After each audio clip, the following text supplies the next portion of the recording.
Atos, capítulo 19.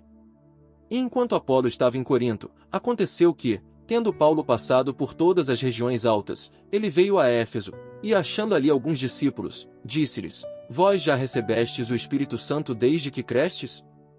E eles lhe disseram: Nós nem tínhamos ouvido falar que havia Espírito Santo. E ele lhes disse: Em que vós fostes batizados? E eles disseram: No batismo de João.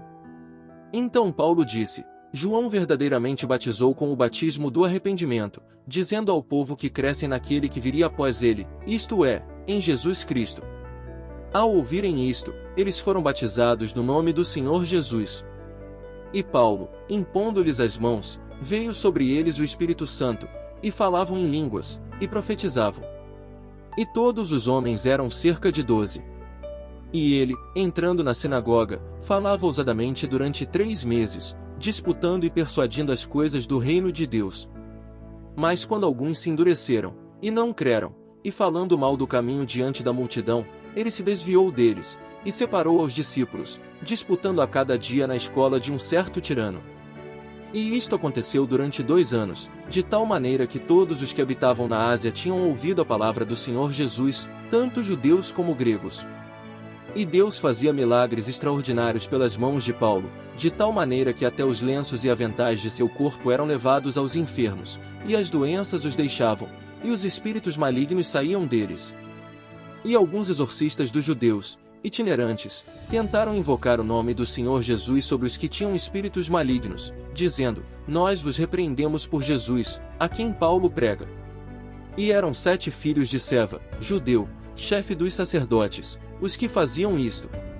Mas o espírito maligno respondeu: Eu conheço Jesus, e sei quem é Paulo, mas vós, quem sois? E o homem em quem estava o espírito maligno saltou sobre eles, e dominando-os, foi mais forte do que eles, de tal maneira que eles fugiram nus e feridos daquela casa. E isto se fez conhecido a todos que habitavam em Éfeso, tanto a judeus como a gregos, e caiu temor sobre todos eles, e assim foi engrandecido o nome do Senhor Jesus. E muitos dos que criam vinham, confessando e declarando as suas atitudes. Também muitos dos que praticavam ocultismo trouxeram seus livros, e os queimaram na presença de todos, e calcularam o preço deles, e acharam que custavam 50.000 moedas de prata. Assim a palavra do Senhor crescia e prevalecia poderosamente. E quando se cumpriram estas coisas, Paulo propôs em espírito que, passando pela Macedônia e Acaia, ir até Jerusalém, dizendo: Depois de eu estar lá, também tenho que ver Roma.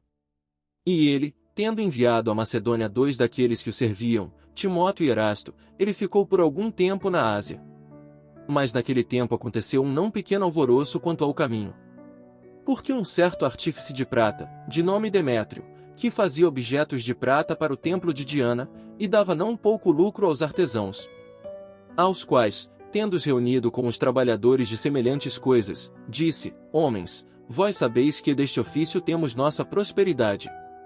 E vós estáis vendo e ouvindo que este Paulo, não somente em Éfeso, mas até quase em toda a Ásia, tem persuadido e apartado uma grande multidão, dizendo que não são deuses os que são feitos com as mãos. E não somente há perigo de que isto torne nosso ofício em desprezo, mas também que até o templo da grande deusa Diana seja considerado inútil, e que a grandiosidade dela, a quem toda a Ásia e o mundo venera, venha a ser destruída. E eles, ao ouvirem estas coisas, encheram-se de ira, e clamaram, dizendo: Grande é a Diana dos Efésios. E toda a cidade se encheu de tumulto, e em concordância eles invadiram ao teatro, tomando consigo Gaio e Aristarco, macedonios, companheiros de Paulo na viagem. E Paulo, querendo comparecer diante do povo, os discípulos não o permitiram. E também alguns dos líderes da Ásia, que eram amigos dele, enviaram-lhe aviso, rogando-lhe para que não se apresentasse no teatro. Então gritavam, alguns de uma maneira, outros de outra, porque a aglomeração estava confusa, e a maioria não sabia por que causa estavam aglomerados. E tiraram da multidão a Alexandre, os judeus o pondo para a frente.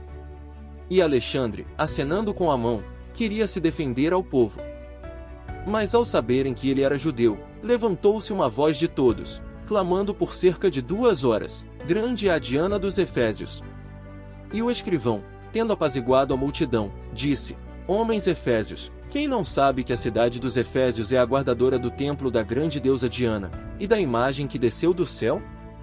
Portanto, sendo que estas coisas não podem ser contraditas, vós deveis vos acalmar, e nada façais precipitadamente, porque vós trouxestes aqui estes homens, que nem são sacrílegos, nem blasfemam de vossa deusa.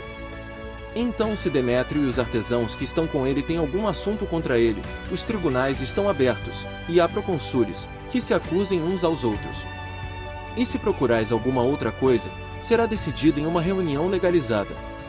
Por que corremos perigo de que hoje sejamos acusados de rebelião, tendo causa nenhuma para dar como explicação para este tumulto? E tendo dito isto, despediu o ajuntamento.